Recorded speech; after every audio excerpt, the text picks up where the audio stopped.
There's a man in your life who would do anything for you. He shows up every single time. He remembers the small things. He never walks away. And yet, the closer you get to him, the more he seems to disappear inside himself. Most people call that distance. They call it walls. They say he's closed off or doesn't let people in. But that's not what's happening. Because for introverted men, the people they love most are the exact people they feel most alone around. Not strangers, not coworkers, the ones they'd die for. And by the end of this video, you'll understand exactly why and what it means for every close relationship he has, including the one he has with himself. This man exists in every family, every culture, every era of history. He is the brother who disappears after Christmas dinner, the husband who goes quiet when things get emotionally heavy, the father who expresses love through doing, not saying. He is not cold, he is not broken, he is not hiding. He is wired differently, and the research confirms it.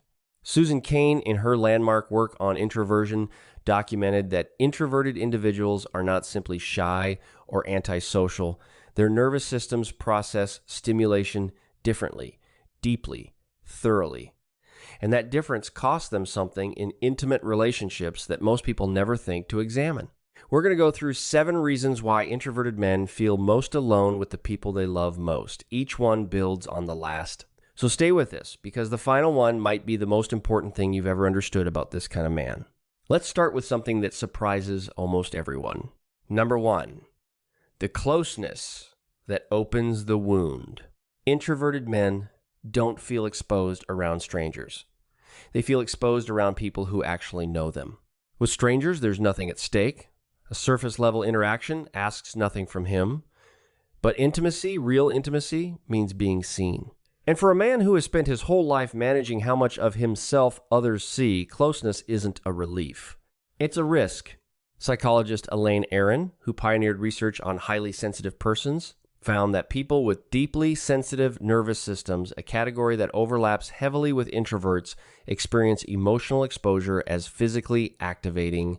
Their bodies register vulnerability the same way other people register physical danger. So when this man goes quiet during a difficult conversation with his partner, it isn't because he doesn't care. It's because he cares so much that every word feels loaded. Every silence feels like it could be taken wrong. The deeper the relationship, the higher the stakes. And the higher the stakes, the quieter he becomes. But that's just the surface. What's happening underneath and the way his brain actually processes connection, that's where it gets fascinating. Number 2. His brain was built for depth, not volume. Here's the part most people don't understand. Introverted men aren't avoiding closeness. They are experiencing it more intensely than almost anyone around them. Neuroscience research on introversion consistently shows that introverted brains have longer neural pathways for processing information. Where an extroverted person processes a social interaction and moves on, an introverted man replays it, analyzes it, and feels it again hours or even days later. Susan Cain references this as a fundamental difference in dopamine sensitivity. Extroverts seek stimulation to feel alive. Introverts are already receiving more signal than they can comfortably process. Close relationships, with all their emotional complexity, send that signal into overdrive. This is why he can be more exhausted after a deep conversation with his partner than after a full workday. It doesn't mean the conversation was bad, it means he felt every word of it. That man, the one who feels everything deeply but shows it quietly, is also the man who gets badly misread by the people closest to him. Now, here's where it gets a little more complicated, because this is the part most people, even the men themselves, don't fully understand. Number 3, silence is his love language, but no one speaks it. Introverted men communicate care through presence, through consistency, through small, repeated acts of loyalty, not words. Gary Chapman's research on the 5 love languages identified acts of service as one of the primary ways people express and receive love. But in introverted men, it runs deeper than that. Words feel inadequate. Sometimes they feel dangerous because once spoken, they can be taken wrong, remembered wrong, held against him. So he shows up, he fixes things, he remembers, he stays. But the people around him, especially partners who equate love with verbal expression, often experience his silence as absence. They ask, "What are you thinking?" And he says, "Nothing." Not because nothing is happening, because translating what's happening into words feels like compressing an ocean into a glass.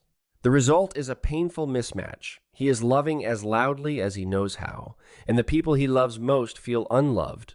That gap between how he gives and how others receive is one of the loneliest places a person can live. And this next one, most people in relationships with these men get it completely wrong.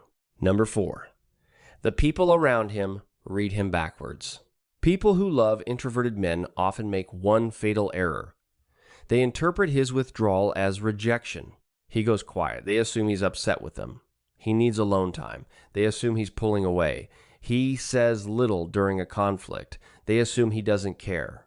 In almost every case, they are reading him backwards. Attachment theory, developed by John Bowlby and later expanded by Mary Ainsworth, shows that children who learned early that emotional expression led to negative outcomes develop what looks like avoidance, but is actually hypervigilance. They aren't absent. They're watching everything, feeling everything, just not saying it. The introverted man who goes quiet during an argument isn't checked out. He is overwhelmed. He has already run through every possible outcome of what he might say, and fear of getting it wrong has locked him into silence. His partner reads that silence as indifference and pulls away, which confirms his deepest fear, that closeness always ends in disconnection. It's a self-fulfilling loop, and it starts inside him. If you're the kind of person who actually thinks about the men in your life, not just what they do, but what's happening underneath, and you're still here, that tells me something about you. It would mean a lot if you hit subscribe. We put out videos like this every week, real psychology, explained in a way that actually makes sense for real people. Number 5, the loneliness gets worse the closer you get. Here's the part that doesn't get talked about nearly enough, and it matters. The loneliness introverted men feel isn't worst when they're alone. It's worse when they're surrounded by the people they love most and still feel completely unseen. Because at least when you're alone, you don't expect to be understood. But when you're at your own dinner table, in your own bedroom, with the person you chose, and you still feel like a stranger, that's a different kind of pain entirely. Psychologist John Cacioppo, who spent decades researching loneliness, found that perceived isolation is far more damaging than actual solitude. It's not being alone that breaks people. It's being with others and still feeling alone. For introverted men in close relationships, this is a constant undercurrent. He may have committed fully, built a life around someone. And yet, in the quietest moments, when he most wishes someone could just understand him without him having to explain, he is alone in a room full of people who love him. But this is the root underneath all of it. Number 6, it was taught to him before he had words for it. Introverted men were not born feeling alone in their relationships. They were trained to expect it. Developmental psychology and John Bowlby's foundational attachment research in particular shows that how a child is responded to emotionally in early life becomes the template for every close relationship that follows. Boys, especially in Western cultures, are routinely taught explicitly and implicitly that emotional expression is weakness, that needing comfort is something to be ashamed of, that the right response to pain is silence. So the boy who felt deeply learned to go inward. He built an interior world rich enough to live in, and he carried that world into adulthood, into relationships, into the most intimate spaces of his life. He never stopped needing to be understood. He just stopped expecting it. And now there's a person beside him who wants to understand him, who might actually be capable of it. But the part of him that learned not to hope for that has been in charge for a very long time. Which brings us to the last one, and honestly, the most important, number 7. When someone finally gets it, he becomes everything. The introverted man who feels most alone in his closest relationships is not a man who cannot love. He is a man who has never been fully met. Carl Jung described the process of individuation becoming fully integrated as a person as requiring someone or something to witness the parts of yourself you have kept hidden. Not to fix them, not to analyze them, just to see them without flinching. For the introverted man, that witness changes everything. When he finds a partner or a friend or a therapist who doesn't need him to perform warmth, who sits in the silence with him and doesn't call it rejection, something shifts. The hypervigilance softens. The interior world opens. And what comes out is a depth of loyalty, devotion, and quiet love that most people never get to witness. He is not someone who doesn't feel. He is someone who has been waiting his whole life for proof that it's safe to. And when he finds it, he does not take it for granted. Not for a single day. So the next time you see a man who seems to disappear inside a room full of people who love him, now you know what you're actually looking at.